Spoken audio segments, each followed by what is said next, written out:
Who picks DC over Marvel? Okay, I know. That may sound a bit harsh. See, I might like DC in the future if they don't screw up and give us a Ben Affleck Batman again.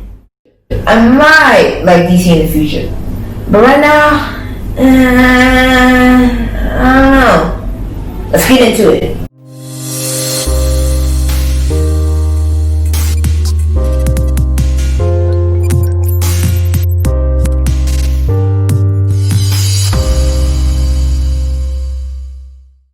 Guys, I don't necessarily hate DC. In fact, when I was like 5, I used to love Batman. I had a bunch of books about him. I used to dress up and pretend to be him. I even made little cardboard batarangs and used to throw them around the house. I loved him as a character. And then, well, that was at least until they gave us Ben Affleck as Batman. And what the heck happened to Henry Cavill? How come a guy with a 200 computer PC can do better CGI than a $1 million budget movie can? That's just sad. It really is. DC and Marvel have had a tough history. A bunch of copycatting been going on and a bunch of other stuff. So what better place to start than from the beginning? DC started in 1938 with Superman. It was actually the second superhero to ever exist. So you're probably wondering, who was the first?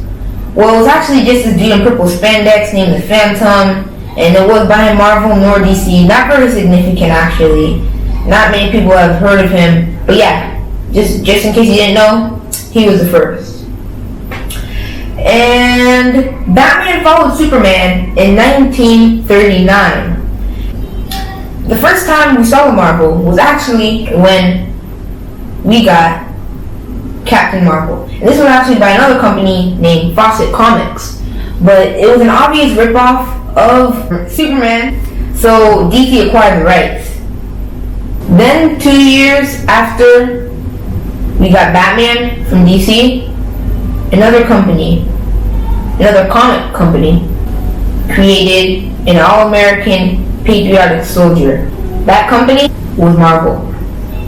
And that soldier was Captain America.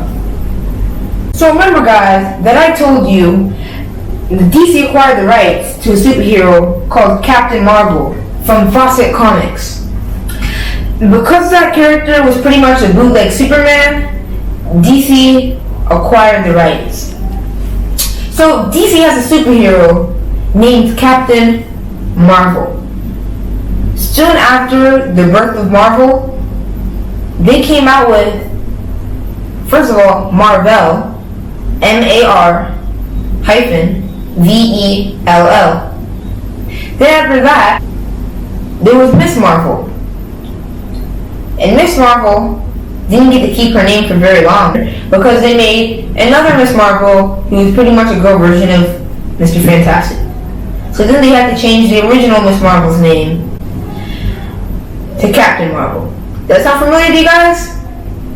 It sure does to me. Because of the long rivalry between DC and Marvel, DC knew that they could not keep the name Captain Marvel.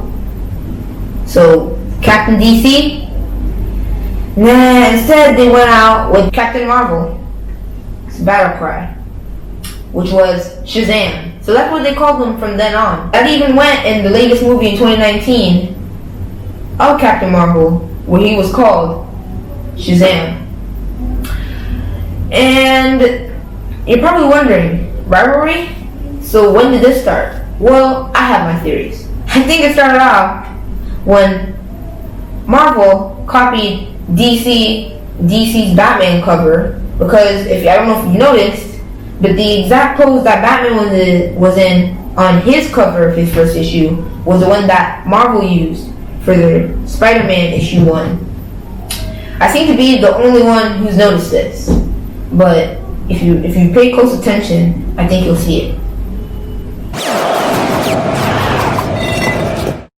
Now that we got the history of DC and Marvel out of the way, and possibly how the rivalry of DC and Marvel began, let's actually get into why I like Marvel better than DC. I know that was a very brief little history lesson that I just got into. So if you guys want to see a whole history on DC or a whole history on Marvel, let me know down in the comments below. Anyways, back to this. Let's get into why I like DC less than Marvel. Okay, so to help you better understand why I like Marvel better than DC, we're going to split this up into two sections. First, we're going to go over the cartoons and the animes, and then we're going to be going over the live action movies. And I really think the movies are important because that's where most of us get our first interpretations of a character from. So hopefully, by the end of this video, you understand why I personally think that Marvel is better than DC. In my opinion, the start of awesome superhero cartoons started in 2001 with the Teen Titans anime. This is probably the best action anime ever. Definitely, in my opinion, the best action anime I've ever seen in my entire life. Just 12 years, so that's a long time. And this is actually one of the few things I have to respect DC for. See guys, as I said earlier, I don't necessarily hate DC, and this is one of the reasons why. This anime is awesome. The characters are very dimensional, the plot is good, and you really see the characters grow as a team throughout the series. The best show of this is with Robin and Cyborg. At the beginning of the series, episode 1, you see they're arguing, fighting each other, tripping over each other, but by the end of the series, they're part of an actual team. They're like partners. And then also, look at Beast Boy. At the beginning, he's just some goofy dude, and at the end, he's an actual superhero. This is why the Teen Titans anime is one of the best superhero cartoons ever. So, as you can already see from what I've said, Teen Titans was the best. And at this point, DC was actually winning. Marvel didn't really have too many good cartoons, and I mean, this cartoon was awesome. People were tuning into Cartoon Network all the time to see the Teen Titans anime. But after season 5, which left off a cliffhanger, and everybody was waiting for season 6, that was based mostly on Starfire. People were waiting for season 6. So it made so much sense in 2013 when DC announced not Teen Titans season 6, but Teen Titans Go. Guys, okay, I'm not gonna lie, this is a good show. But it would be even greater if it was like The Simpsons or Family Guy. This is just a bunch of comedy packed into 10 minutes. I'm not gonna lie, I like it, it's funny. But it's just not Teen Titans. This might have been good as like a secondary show, maybe like one of those Cartoon Network mini shows that they're like 10 minutes long and they show between, but this is just so that they show 24/7 on Cartoon Network. Usually, even if I enjoy one of the episodes that they do show, I'm not going to enjoy it after they show it 17 times. Guys, I like the show, but it's just, I want Teen Titans back. So this kind of put me off of DC for a while. So if you're like me, you're probably wondering, if Teen Titans is the best show in the world, and they were about to come out with the season 6 that everybody in pretty much the entire world was waiting for, then why the heck they canceled it? Well, it turns out, after doing a bit of Devil Warrior research, it all came down to money. Basically, the merchandise that they were trying to sell did not line up with the people that the show was attracting. And the people that the show was attracting weren't buying the merchandise that they were putting out. So unfortunately, that's probably the last time we'll ever see Teen Titans. Everybody has been petitioning to see Teen Titans back. Heck, if you go online, you'll probably see like 50 petitions saying, I want Teen Titans back. And it's worked with a bunch of other shows, but for Teen Titans, I think part of the journey is the end. But enough about Teen Titans. Now it's time to look at another one of the best superhero cartoons, but by another company, Marvel. If Teen Titans is DC's greatest cartoon, then Spectacular Spider-Man has to be Marvel's greatest cartoon. Wouldn't you know it?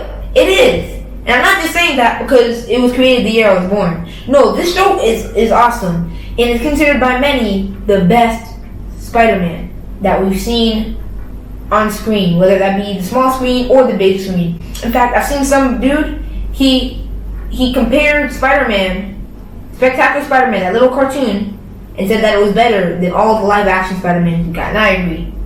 And not only have we gotten this awesome cartoons from Marvel, but we've gotten cartoon after cartoon after cartoon. They came out with Superhero Squad. And let's not lie, if you were born in somewhere in the mid-2000s, you probably vaguely remember you were 5 sitting in front of the television and shouting, "Hero up!" And then we got Iron Man Armored Adventures, which was the first time we saw Iron Man as a teenager, which is, that's pretty cool, not gonna lie. Then we got Ultimate Spider-Man, where he broke the fourth wall. Then at the exact same time we got Earth's Mightiest Heroes. Then we got Avengers Assemble. And then we got 2017's Marvel's Spider-Man. Come on, you can't beat that. But I will note one thing that I bet Marvel was hoping that I forgot. I do have to note that Marvel and DC alike have both canceled a lot of their best shows. Like, do you know how I just said that DC canceled Teen Titans? Well, Marvel canceled Spectacular Spider-Man. It was their best show. And just like DC, they replaced it with another show that was just way too funny.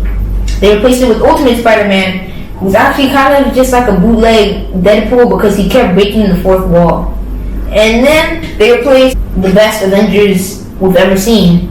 And then they replaced it in 2013. Same time we got a reboot on Teen Titans, funnily enough. They gave us Avengers Assemble.